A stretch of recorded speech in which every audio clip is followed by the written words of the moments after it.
Okay, so welcome to this Wednesday session.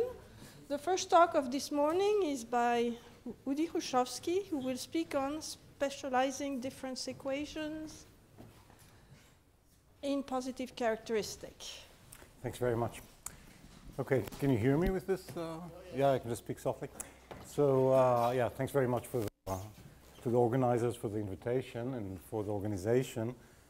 I was very sorry to miss most of the semester, and in particular the first day and a half of this conference. And I've never succeeded so far in watching a whole talk online, but I'll try to catch up on some of them.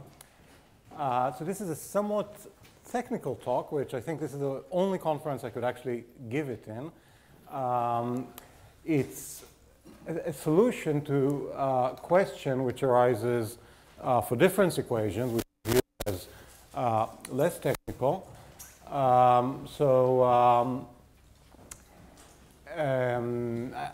don't have really a lot of time to discuss this motivation, but I will say a little bit about it. But roughly speaking, difference equations are equations when you have a field with an automorphism, and you say some statements about the dynamics. And the simplest thing you can say is sigma of x equals x. That's the fixed field. And this is extremely important as a point of view in algebraic geometry. When you think of, let's say, the Grothendieck group of varieties, you really in the back of your mind in some sense that you evaluate them on something like the fixed field of an automorphism, maybe a large Frobenius, or maybe something else. Okay, Galois theory, etc. So this is obviously very important, but there are also some other difference equations which make an appearance and important. For example, Tom Scanlon worked on Greenfield modules, and I think you know, everybody who's here knows much more than me at this point about them, Stukas and everything. And there are other ones, and the hope is that the geometry of difference equations can be interesting, not only the ones in the fixed field. And in particular, one thing that this larger context allows is the possibility of moving them in families and still having a hope of something like conservation of number. So fixed fields, so finite fields are very bumpy, and fixed fields look like finite fields. You cannot try to continuously move something with parameters from a finite field. For instance, if you take different elliptic curves over a finite field, then it's part of a continuous family over the algebraic closure, but over the finite field it's jumpy and you get different numbers as the number of solutions. However, the hope is that in this bigger world of difference equations, it is possible to get a continuous movement with the conservation of number principle and to get some useful theorems out of it, which will include also varieties over finite fields. You just have to move them out and back in again. There are not many examples of this being useful at the moment, but I'll give one. Okay. However, doing this requires a notion of specialization.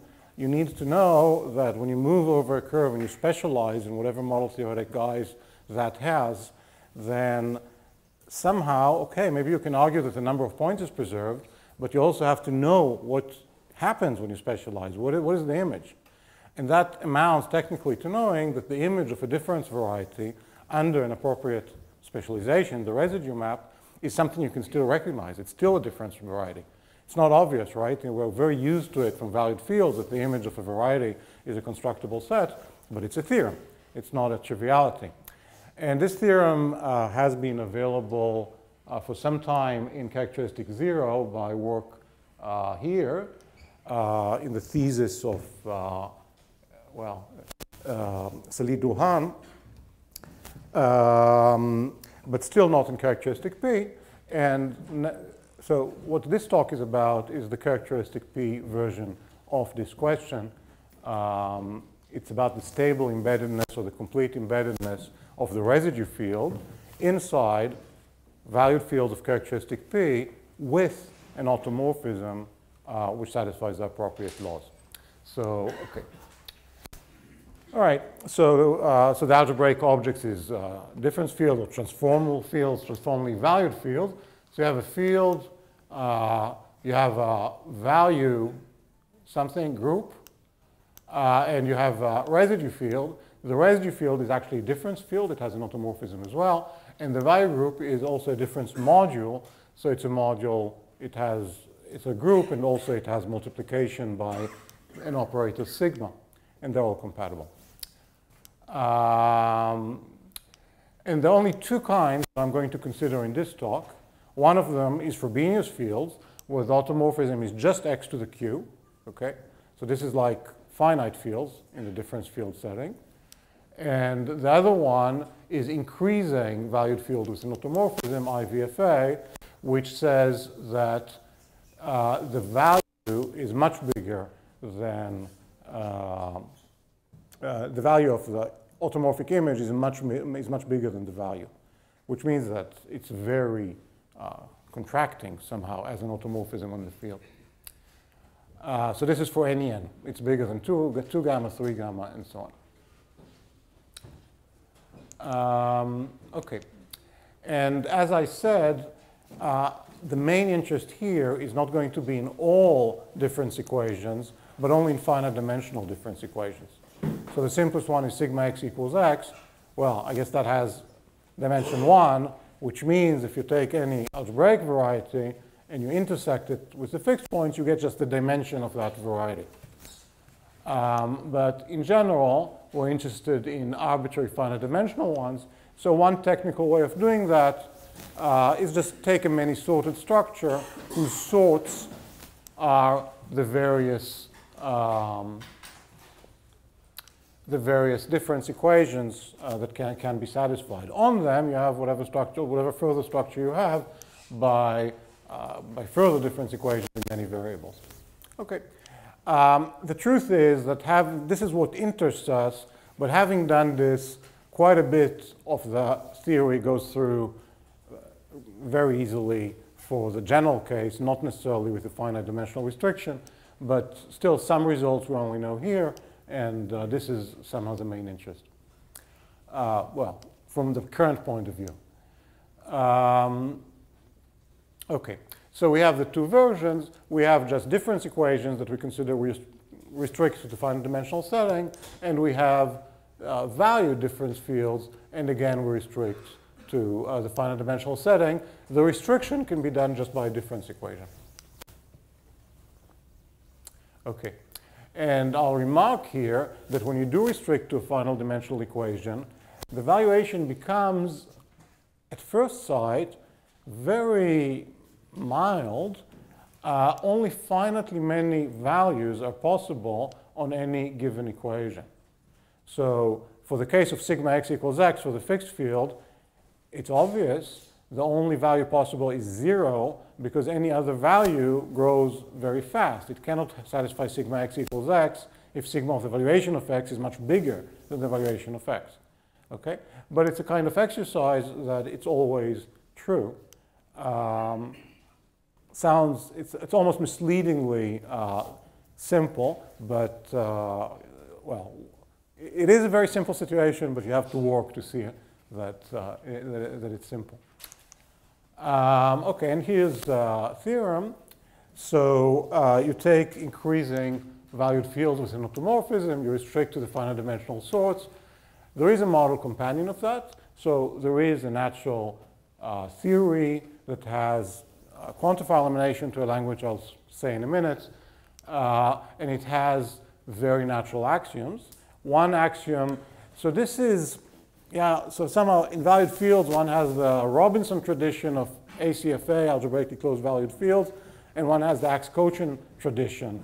In one of them, somehow, finite extensions are emphasized, and the other one, it's really, I don't know, it's Ostrovsky-Kaplansky type things of pseudo-convergence and so on. It's a very different feeling.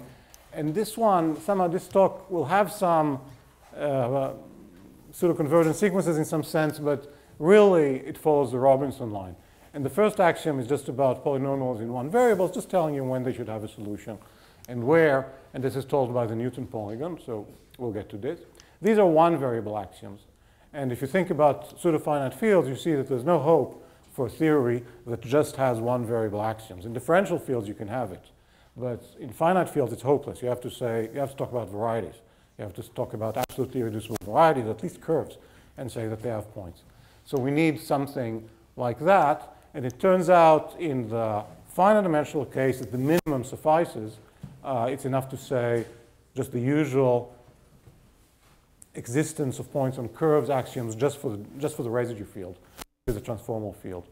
In fact, the proof of that is not direct. We will first have more sophisticated axioms that are valid also for the infinite dimensional setting, and then by some uniformization argument, we'll see that these suffice. Okay, so the elimination of quantifiers, if you like, we just have amalgamation over algebraically closed fields, algebraically closed difference fields. You can also say that as soon as you add definable functions, you have quantifier elimination, where the definable functions are either for ACVF. So these are Henselization axioms, meaning you have a solution in the residue field, which is a simple point, then you lift it to the field itself. And here I'm talking about the usual algebraic Henselization. So it's a kind of miracle that you don't actually need these function symbols for quantifier elimination in ACVF itself. But here apparently, well, in fact, there are examples that show that you do. And you also have, for ACFA, function symbols. There it's no miracle. It's simply because we just usually talk about the whole algebraic closure or bounded quantifiers. But typical ones are the following, that you take the Artin-Schreier operator and you invert it.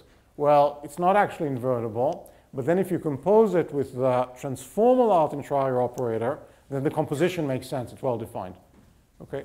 So this is a typical definable function. Other than the usual rational functions, it's a typical definable functions in difference fields. And so we need to add both kinds of these functions, and then we have quantifier elimination. Okay, so this is the kind of theory it is. It is the asymptotic theory that we're interested in. In other words, if you take the Frobenius fields, the valued field, any algebraically closed valued field in characteristic P, and the automorphism is x goes to x to the q, q is the power of p, then asymptotically they approach this theory. And finally, the point that I started from, this is what we want, that the residue field is fully embedded. If you take the image of a definable subset, even with parameters, this definable subset may use the valuation. It may tell you something about how you arrived at this variety by moving some other variety. Anyway, nevertheless, it's also defined purely using difference equations. Okay. Yeah, so mostly I said this slide before, that this is the motivation. It makes possible a dynamic theory of equivalence for finite dimensional difference equations. In particular, you can just restrict it to algebraic varieties, understood as varieties over the fixed fields. And it's in the spirit of the Grothendieck ring of varieties, where equivalence is defined by cut and paste. It's very difficult to prove anything about that ring, because when you embed varieties in higher dimensional varieties and you somehow compare the difference, then you lose control. But if you do remain in dimension close to your variety, it's hard to believe that you get this, for me, that you get the same notion of equivalence. I imagine that you get a finer notion of equivalence, which, well, gives you more hope of capturing more things motivically. Yeah, so cut and paste is static somehow. You just cut it, you paste it, the variety stays there. And here there's a principle which involves moving along a curve and then evaluating at a point. Okay, so a corollary of that, I mean, it's not a trivial corollary, but it requires this machinery, and that was what has been missing for some time, is the rationality statement, which somehow is difficult to make when p goes to infinity. So the characteristic zero results were not very useful for this, because it's about a single p. So if you fix a prime, then the number of solutions of a difference equation, when you fix the difference equation, but you vary the Frobenius that you're evaluating that, behaves like the number of solutions, the number of points in an algebraic variety to a large extent. Yeah, so for large n, if you make a generating series, it's rational, and okay, you get an expression of this kind.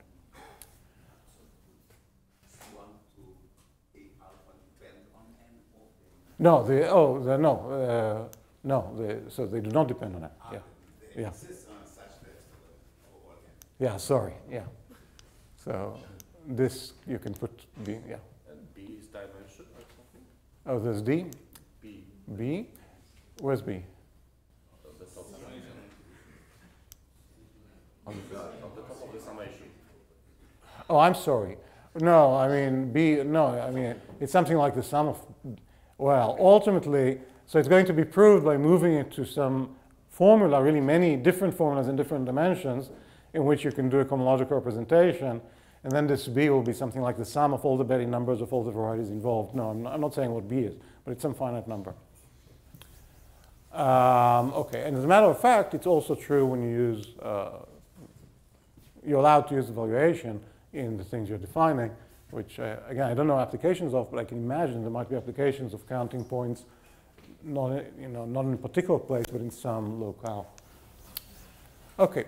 So this is the statement, and the proof certainly has aspects which are like classical proofs in model theory of valued fields, and there's always induction degree and so on. But I'll try to bring out three aspects that, for me, at least, were a bit new in this setting. So one of them is an extensive use of slightly more abstract, somehow stable notion of stable independence. Canonical amalgamation of valued fields, which exists. And one which was, okay, the thing is, this, as you see, is defined for some, but not all valued field extensions. It doesn't amalgamate. It doesn't tell you what to do for ramified extensions, even though there the problem is not so hard, and it gives you no clue of what to do for immediate extensions. Yeah, so it's sometimes useful when it appears, but the thing that will close the gap is some notion of limits of lattices, which I will explain, which for me was new. Maybe it's familiar in valued field theory. And okay, and the third point that I would like to emphasize, because people have talked about it yesterday at least quite a bit, is a connection to questions of uniformizations. I think the appealing questions of uniformization for difference varieties, which somehow are a bit in between characteristic 0 and positive characteristic, they would imply some asymptotic statement, would not directly follow, even from the known cases of uniformization in each particular prime. I think it would be quite interesting to look at them. So for curves, where I was able to do something, and the application here, we'll just use the case of transformal curves. Okay, and I'll mention what comes almost of itself for IVFA in general without the finite dimensional restriction. So still there's a model companion with natural axioms, but the ones which are, the one variable axioms are the same. The many variable axioms I will have to explain a bit. That's where a little bit of stability gets used. So it's a bit, it could be that in truth, and assuming some questions on uniformization, it may be the truth that ultimately it is axiomatizable just by ACFA in the residue field, but we don't know that to be the case. The axioms we have are different. And amalgamation is also not the same. Previously, we had to close under Henselization, but just the usual algebraic Henselization and not more. And here we're also going to need a transformal analog of Henselization. And then it eliminates quantifiers when you, when you include all these things. Okay, so let me recall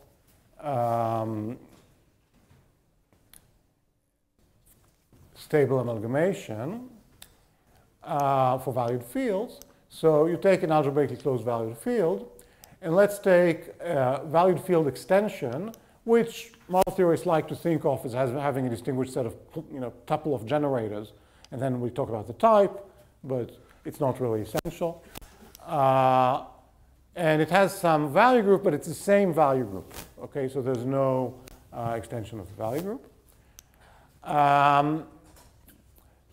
And you take some finite dimensional subspace of L, of the extension, but typically what you're going to take is the image of polynomials in some degree.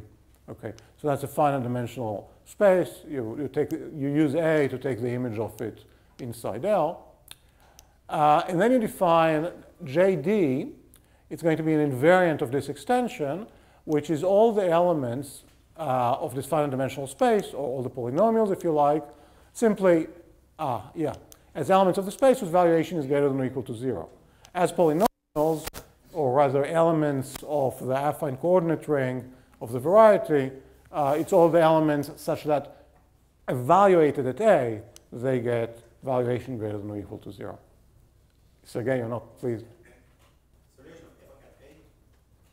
Sorry? Yeah, so I actually took F to be an L already evaluated, and then it's just a variation of F. But yeah, if you take it to be an element of the affine coordinate ring, the valuation of F of A. Yeah. And now there's a big assumption. Just assume, so these are obviously modules over the valuation ring. Now there's a big assumption that let's assume that they're finitely generated. And in that case, they're going to be lattices in this finite dimensional vector space. They're going to generate it. So they'll be isomorphic to O to the dimension of the vector space. Then you just say, well, okay, there are many equivalent definitions, but this is one definition. You say that this extension is stably dominated. And in fact, so it's controlled completely by some things that lie over the residue field. So this should not have been, yeah, it should have been. This JD is isomorphic to O to the D, and if you take homomorphisms from that into the residue field, it means you're factoring out by the maximal ideal. So you just have some dual vector space which is entirely over the residue field, and the element A, if you like, gives you an element there. So you get a whole bunch of elements in finite dimensional vector spaces over the residue field, and it turns out that they dominate, monotheoretically, this extension. Anything independent from them, and we know what that means because it's algebraically closed field, will be independent from A over K. Okay, so, and conversely, suppose you're given some sequence of lattices like that, and some compatibility laws that I will not make explicit. Suppose you're given such a sequence. Well, D it's a sequence of lattices indexed by D. Yeah, indexed by D. Yes. It's not GLD. Yeah. Oh, I'm sorry. No, of course not. No, sorry. No. It's GLN of D, yeah. Yeah, but the point is that these lattices are elements of an imaginary sort, namely GLN of the field over GLN of O, and therefore you can think of them as imaginary points. So now, given a sequence like that, you can canonically define a functor which, to any valued field M extending K, gives it an extension such that, well, for that extension, the hypothesis of stability is going to be satisfied, and the associated lattice sequence will be the given one. And that's a unique extension, which is canonical, and it's very nice. And the point of the work with Deirdre Haskell and Dougal McPherson was to show not just that you can do things for these extensions, but somehow that there are enough of them to say a lot of things about valued fields, even though immediate extensions and so on also exist. Okay. And another essential point, which we'll see some examples, it's a really important point, is that a main reason that this is sufficiently powerful is that we do it not necessarily over ordinary base fields, but over base structures, which may include value group elements, or they may include elements of GLN modulo GLN of O, or essentially these things. Okay. So in particular, if you have an Abiancar extension, in particular, Abiancar extensions are always controlled like that. I mean, they're not stable because they extend the value group, but they're stable over the value group. The additional elements of the value group are easy.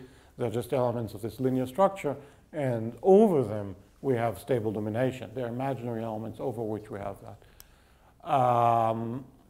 Okay, now in the Abyankar case, it's better than just stably dominated. It's so-called strongly stably dominated, and this is explained in the monograph of François Lézère and myself, and it behaves very nicely. So I was very sorry to miss the talk, but I think yesterday you heard something about the definability of this over curves. Yeah, and the general Abyankar case basically reduces by a filtration by kind of dévissage to curves.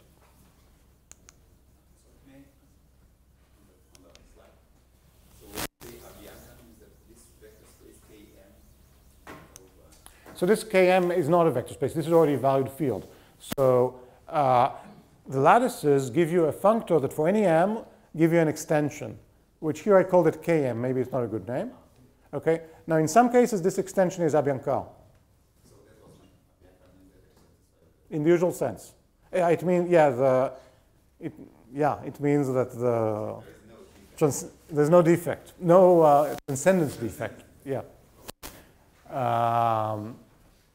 And conversely, if you start with any Abyankar type, then you can always view it as a stably dominated type, not over the given base field, but over that base field adjoining a base subgroup of the valuation group. Okay. So that was background from the valued field side. And now I'll give some background just from the difference field side.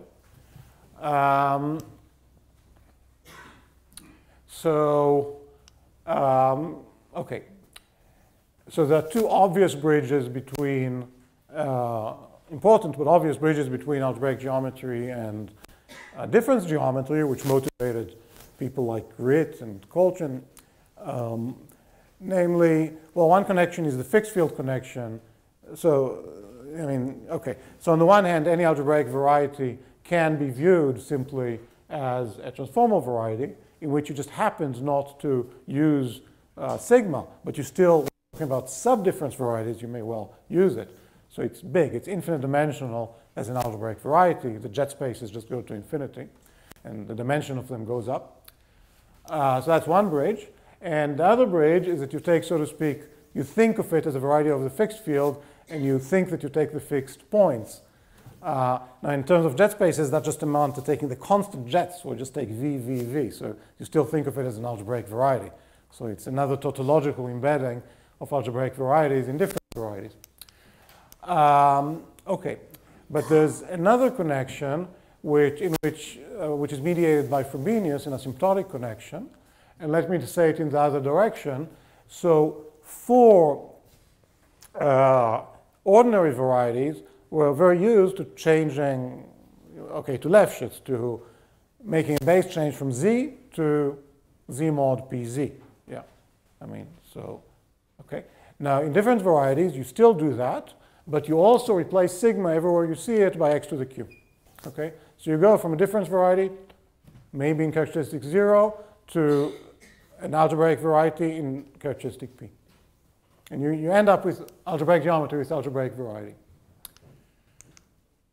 Okay, and then there's a quite nice dictionary between difference algebra and algebraic geometry, which is not always completely precise. In other words, sometimes, okay, you define a blow-up and you take these MQ functors and maybe you just get a morphism in one direction to compare them. But it's similar. I mean, so it's okay. So what happens? Well, for example, if you take a field extension of transcendence degree k and you specialize it this way, then asymptotically, so you think of the field equation as being generated by some elements which are given by some equations, and you specialize them, then typically you're going to get finite field extensions asymptotically, no longer infinite ones of transcendence degree d, but finite ones of dimension something, of degree something, and the degree is going to be about p to the d. Okay? Now, you can say more about it, but it's going to be approximately that. On the other hand, if you start with a finite extension, So a finite field extension in the difference world, sorry, that was transformal, what am I saying? No, this is okay, this is still the same thing, yeah. So finite total dimension of a variety means the variety is finite, yeah. So ordinary Galois theory is what you get from finite total dimension. On the other hand, transformal dimension, when you count a transcendence basis in the transformal sense, specializes to ordinary dimension. The group Z is generalized to Z of sigma, to the polynomial ring, ordered polynomial ring over the integers. So there are many specializations. You take sigma to various Qs. It folds it up somehow into Z. And that has several roles, but for example, when you do blowing up or various things, but in particular, when you just take polynomial rings. If you take a polynomial, then these numbers, polynomials in sigma, occur in the exponent of a difference polynomial, and you just get a difference polynomial this way. And for model theories, okay, so there are really many connections, and mostly unexplored. I think many of them are quite nice to explore. One of them that I'll mention maybe for model theories is that difference equations are analyzable over the residue field. It means that there's a finite sequence of maps to the residue field. Each time you take just the fibers of one, and then you look at the other, and you find another map. And in the end, you somehow exhaust completely your difference equation. And along the way, we have internal extensions, which means that there's some liaison group. There's some model theoretic Galois group, which is known to be a definable group over ACFA, right? So you have a certain sequence of finite groups which controls the situation. And it would be nice to explain it in detail, but this somehow corresponds to higher ramification groups. When you specialize to Q, then you get an extension, which typically, well, it extends the residue field a bit, and then things happen, and then you have a sequence of higher ramification groups, and these are specializations of these model theoretic infinite algebraic liaison groups. So, okay, I'm not going to use that in this talk, but it will be somehow secretly or even in this work, but it's going in somehow secretly in the background. Okay, and it's also nice to go in the other direction. So when you have a notion of in algebraic geometry, you know, and you're familiar with it, you can also almost just say to yourself the words transformally blah, and you've got yourself a notion in difference algebra, which becomes considerably deeper than the 1930s foundations of difference algebra. But it's almost automatic. So for example, algebraic means to satisfy a difference equation. Transformally algebraic algebraic means to satisfy a polynomial. Transformally algebraic means a non-zero difference polynomial vanishes. Derivatives. How should I generalize the notion of a derivative? Well, I know how to differentiate x squared. It's the same. Or x cubed. And the polynomials, the difference polynomials also involve x to the sigma. What should I do with that? Well, the guide is Frobenius. When I have x to the q, the derivative is 0. So therefore, I just set the derivative to be 0. And that gives me a unique notion of a derivation. Yes, you also have analogs of Hasse derivations.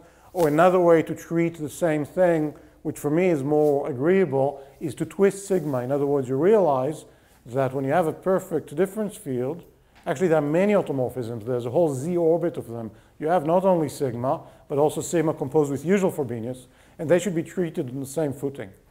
And then if you just use the usual derivations for each of them, then it's enough. Then you can make do with that, at least for many purposes. Okay. So transformal Hensel's lemma. Well, you just mimic one of your favorite statements of Hensel's lemma. Either you say that f prime, either there's a simple zero in the residue field and you want to lift it, or this formulation is quite useful if the valuation of A is bigger than twice the valuation of f prime, then there should be a nearby solution. Okay? And you just say the same words, but now it's transformal because f is a difference polynomial. And the derivation is as here. Okay, so transformally Henselian, for me, means that the transformal Hensel's lemma holds. And maybe you had enough time to read this footnote. anyway, it's not the same terminology as in the paper of Azgin. It's really different notions, and what he's doing there is beautiful and it's important, but it's just different and doesn't fit with this philosophy that when you apply Frobenius, you should get the usual notion. So I'm not using it at all. I'm using the notion, this notion of transformal initialization. I think in the paper on the Frobenius, I said that it's a tentative definition. I wasn't sure if it was going to work, but now it really looks, in this work, it really looks like it makes sense, like it's a good definition. So in particular, the initialization is part of the definable closure. There's a unique solution. Hansel's lemma says that something exists, but then it's unique. And that's not the same for the other notion. Okay.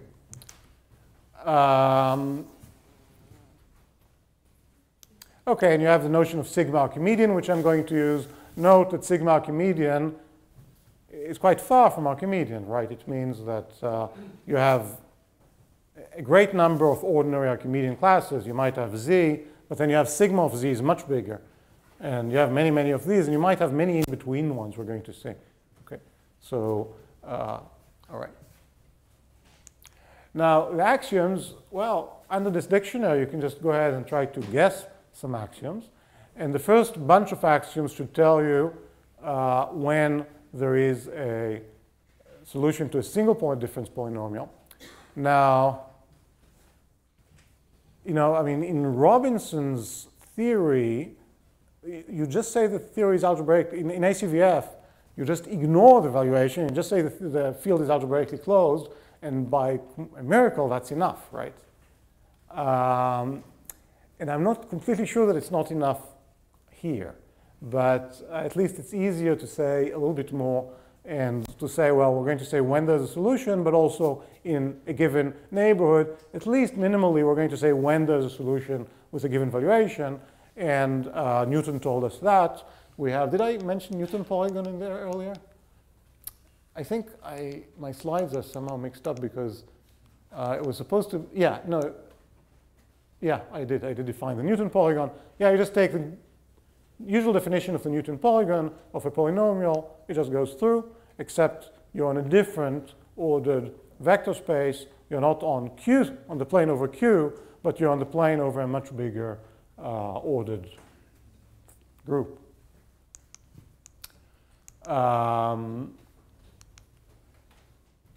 Okay, so the axiom, well, so given a difference polynomial, you can compute the Newton polygon, and Newton just tells you exactly which exponents there should be a solution in, exactly which valuations. So you just say that. For each such valuation, you just say there should be such a solution.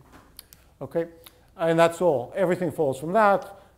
You might want to say different things, and it might, for some treatments, be better to write a list of 6 axioms, but anyway, it's nice that it follows this way, including transformal Henselianity.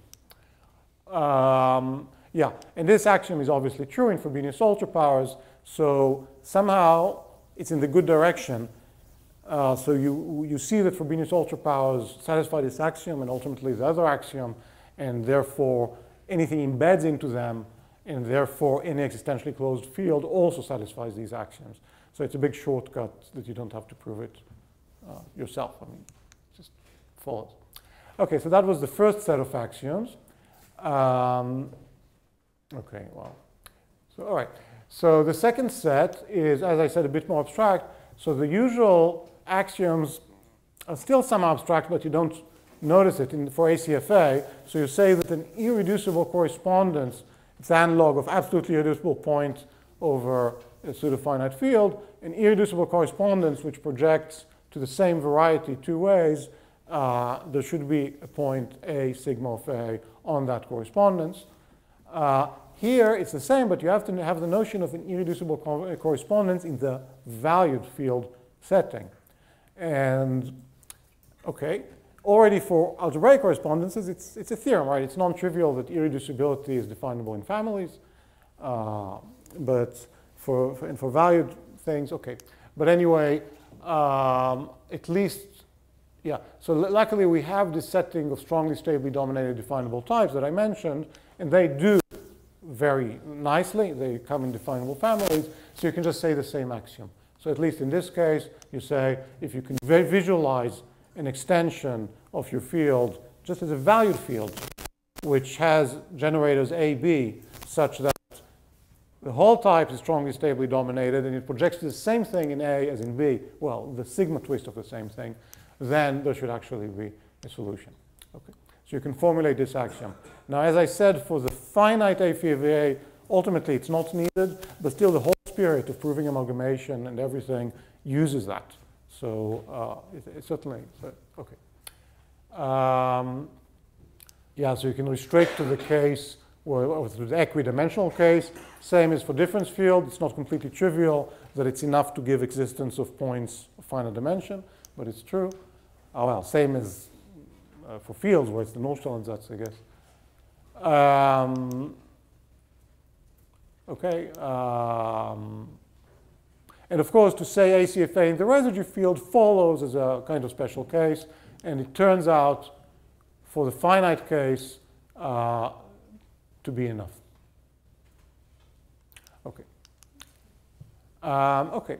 So these are the axioms, and there are various things you have to do to prove that this is what axiomatizes the model companion.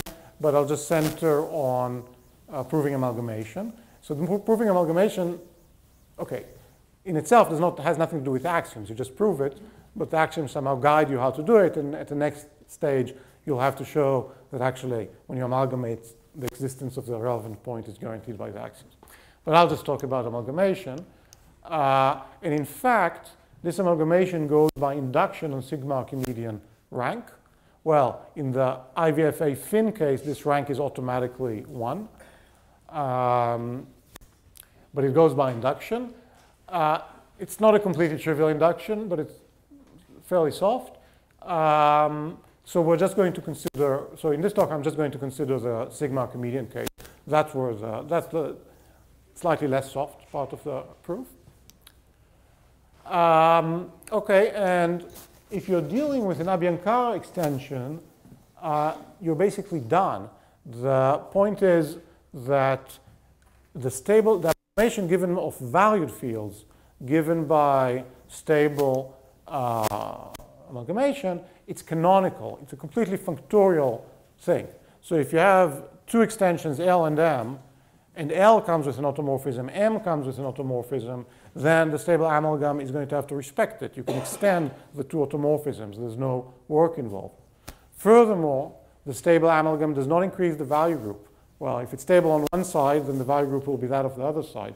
And therefore, there's no work involved in proving that it's an IVFA, that it's not just a valued field with an automorphism, but that it's an increasing one, because that has to do with the value group, which you haven't changed. Okay, so these become very easy. Okay, now what about the other extensions? One, there's the usual induction on transcendence degree that before you try to deal with something of order 5, you assume you already know how to deal with all its derivatives and any possible things of order 4 and so on. And in fact, that also works when 5 equals omega. It also immediately deals with the sigma transcendental things. So you reduce, basically, because of these things, you reduce to the case which I called wildly ramified / immediate. It has the two natures, depending how you want to think about it. If you want to do it over a finitely generated difference field, it looks wildly ramified. If you want to do it over the inversive hull, then it looks like an immediate extension. And in fact, there's some kind of interplay between the two things. So I decided just to give an example. And it's the simplest possible example. So the base field is just a rational function field, rational transformal function field, but we only work over algebraically closed bases.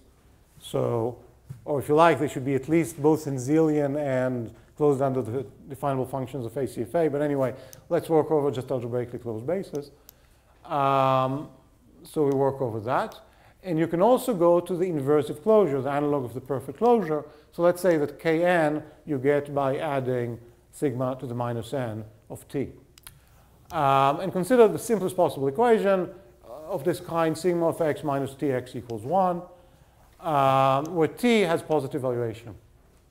Okay, so you can write a solution as a kind of generalized sigma Voisous series or something, and it looks like this. So it starts with t to the 1 over, you can just compute t to the 1 over sigma, and then you get t to the 1 over sigma plus 1 over sigma squared, and so on.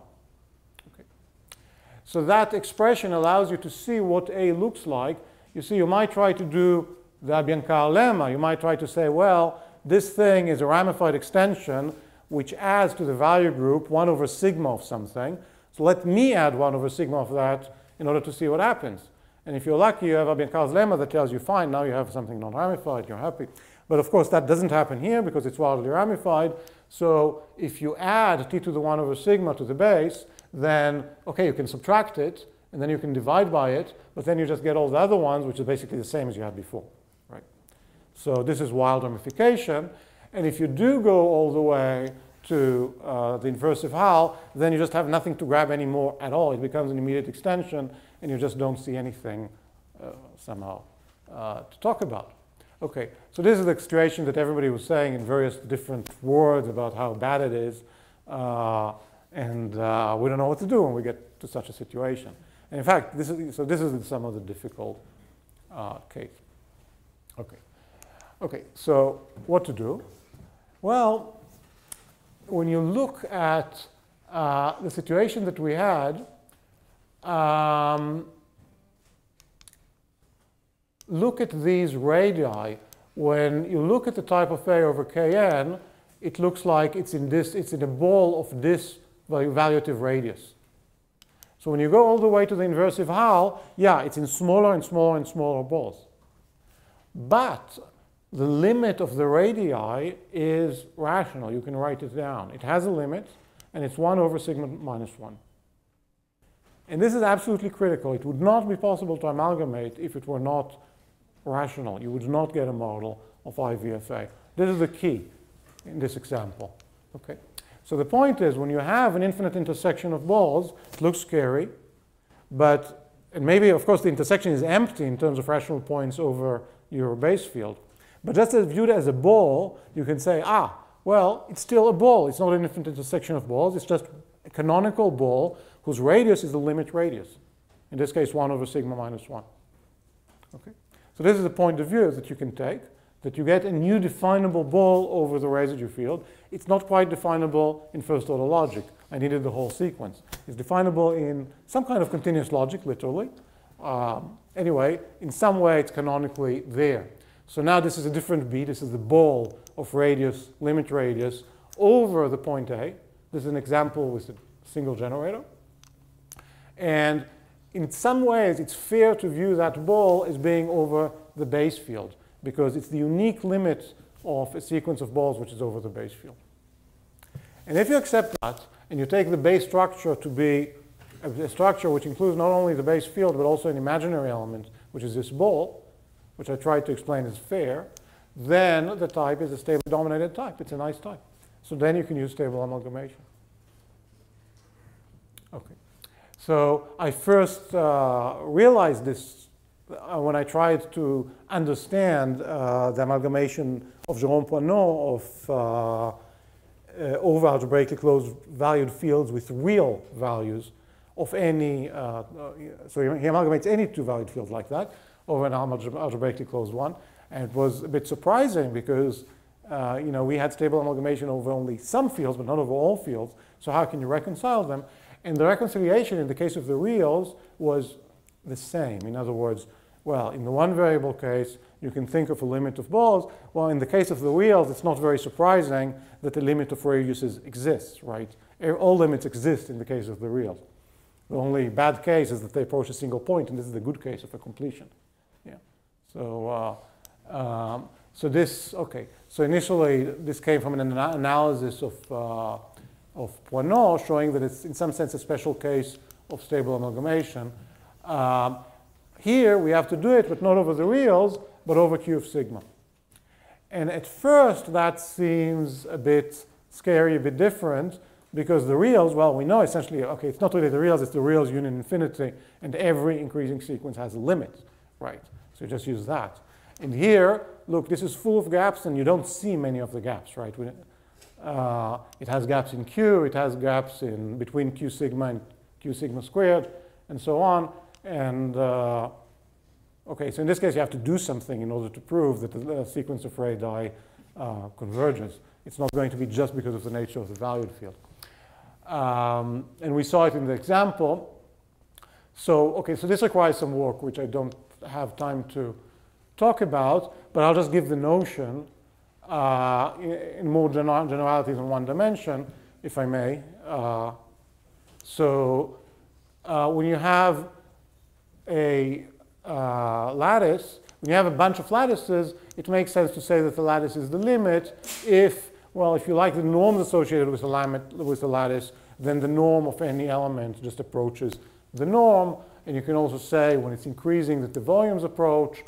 There's a natural sense of limit. In particular, if you have a non-finitely generated module, you can just take the family of all sub-modules which are finitely generated. So it's a directed family of lattices. And you can ask whether or not a limit lattice exists. If it exists, it's obviously unique.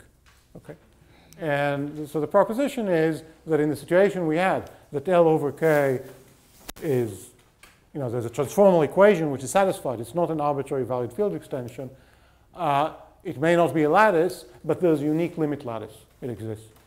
And in this situation, yeah, the same procedure that I told you before just works. Just in the functor, instead of using the sequence JD that you had, you just use JD hat, the sequence of lattices. Okay, so yeah, do you have, okay. I guess I have a few minutes for the questions, yeah? No? 2 minutes? Okay, so actually there's a whole kind of family of open questions. I just gave, this is in some sense one open question, just encapsulated in a few different versions. There are completely different ones, such as the Axe-Cochin approach. I mean, what if we do want to relativize it to some relative theory of the residue field and so on? And somehow it seems possible to me that in some other areas of valued field theory, these ideas may be useful. But anyway, the direction that I chose here is just the natural open questions for IVFA. Is the residue field stably embedded? Luckily, we don't need it for the deformation theory, but it still would be very interesting to know. Yeah, if you want to deform along an algebraic variety, not a problem. Just choose a curve along that variety from the 2 points. But if you want to deform along, if you want to move along other transformal varieties, it's still open. Uniqueness of transformal initialization, it's obvious in Sigma. Well, it's nicely true in Sigma-Archimedean rank 1 for the Archimedean case, because it's essentially just the Sigma algebraic point of the completion, but not clear in general. Is this the correct theory? So now we have a theory, and the model companion, is it the right theory? All these would follow from this technical question that I guess I don't have time to mention. Maybe you read it. But I'll mention that in turn, in transformal dimension 1, follows from uniformization, which was a lemma that I proved in the Frobenius paper in, I don't know, 10, 15 years ago, but I didn't realize it was related to uniformization, but now obviously it is. It's a structure theorem for transformal transcendence degree 1 valued field extensions. So you assume that you have already a field of representatives, which you will do in the transformal Heinzelian case. Then you just, the completion is canonically like that. It's parameterized by a single variable, which needs to be found. And you can say the same thing for transformal initialization instead of completion. Furthermore, if you had a certain analog of that in higher dimensions, then all these questions would have a good answer. So I think I should say that the lemma that I had for uniformization was very easy. First of all, because it just treats curves, right? In ordinary algebraic geometry, okay, that was 19th century, so you don't look at curves. Here you can just look at curves. The jet spaces are still of some finite dimension, some finite relative dimension, which is not 1. So you have to do something. It's for curves. It's only or after a finite field extension that I don't control, okay? And I remember I want to say it's weak in a third way, which I've forgotten now. Anyway, it's a weak, so it will be quite interesting to know, for example, here, whether you can do purely inseparable, or maybe in characteristic 0, maybe you can just do absolute, without changing the function field, whether you can do uniformization. It would imply an asymptotic statement for the usual algebraic geometry, which doesn't follow from the individual cases. Yeah, the uniformity in it would not. Okay, so thanks.